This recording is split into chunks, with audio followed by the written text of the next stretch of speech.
Okey, soalan nombor 10. Raja 10 menunjukkan 4 pengering rambut PQRF berlabel 240 volt 1000 watt. Dengan spesifikasi yang berbeza, anda dikehendaki menentukan pengering rambut yang paling sesuai untuk mengeringkan rambut dengan cepat dan selamat. So, ayat cepat dan selamat ini jangan tulis di dalam reason ataupun sebab kita, kerana dia adalah ayat soalan, jangan diulang. Okey. So, ini maklumat tambahan lah, tak perlu cikgu terangkan. Okey, kat sini ada 4 pengering rambut P, Q, R dan S. Dia ada 4 ciri.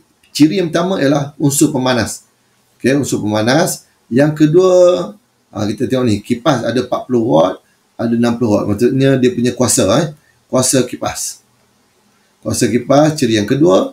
Yang ketiga adalah, ni kita nampak perbezaan ni. Dia punya heating element dia ataupun unsur pemanas dia, ada yang tebal, ada yang nipis. Ni tebal. Maksudnya ketebalan lah. Ketebalan ni adalah yang ketiga. Dan yang keempat ialah nilai fuse. Ini adalah nilai fuse. Okay, dia ada 3, dia ada 8, dia ada 5, dia ada 10. Alright, so kita ada 4 karakteristik. Yang inilah yang keempat. Daripada 4 ciri ni, ciri mana yang kita paling yakin pilihan kita? Macam tadi juga, soalan nombor 9. Kan? Okay, jadi contoh, untuk kita tahu benda ni kita nak panas. Bila nak panas, dia punya ketebalan mestilah rendah. Berdasarkan formula R sama dengan rho L over A. Okay, jadi ketebalan ini kita kena rendahkan supaya rintangan tinggi. Baru dia cepat menghasilkan ataupun banyak menghasilkan haba. So, daripada yang ni, kita tengok yang ni tebal. Bila tebal, ini dah terkeluar daripada pilihan kita. Ini pun tebal, terkeluar daripada pilihan kita. S dan juga P telah pun terkeluar daripada pilihan kita. Okay, seterusnya, ciri yang kedua. Nak pilih fuse, tak tahu, tak pasti. Okay, so sekarang ni antara Q dengan R, apa lagi dia punya ni? Ini 60, 80. Kita nak dia punya kuasa dia lebih tinggi. Maka kita pilih R yang ni kuasa rendah. Q juga terkeluar. Last kali pilihan kita adalah R. Mari kita buat jawapan berdasarkan R sahaja. Okay, so jenis unsur pemanas yang R adalah nikrom. Kenapa nak nikrom? Kerintangan tinggi. Okay, untuk kerintangan ni hanya boleh disebut bila mana nama bahan itu disebut. Contoh, dia sebut kuprum. Kuprum kerintangan rendah. Okay, hanya boleh disebut bila mana kita sebut nama bahan tu. Sebab kerintangan dia berdasarkan kepada material ataupun bahan tersebut.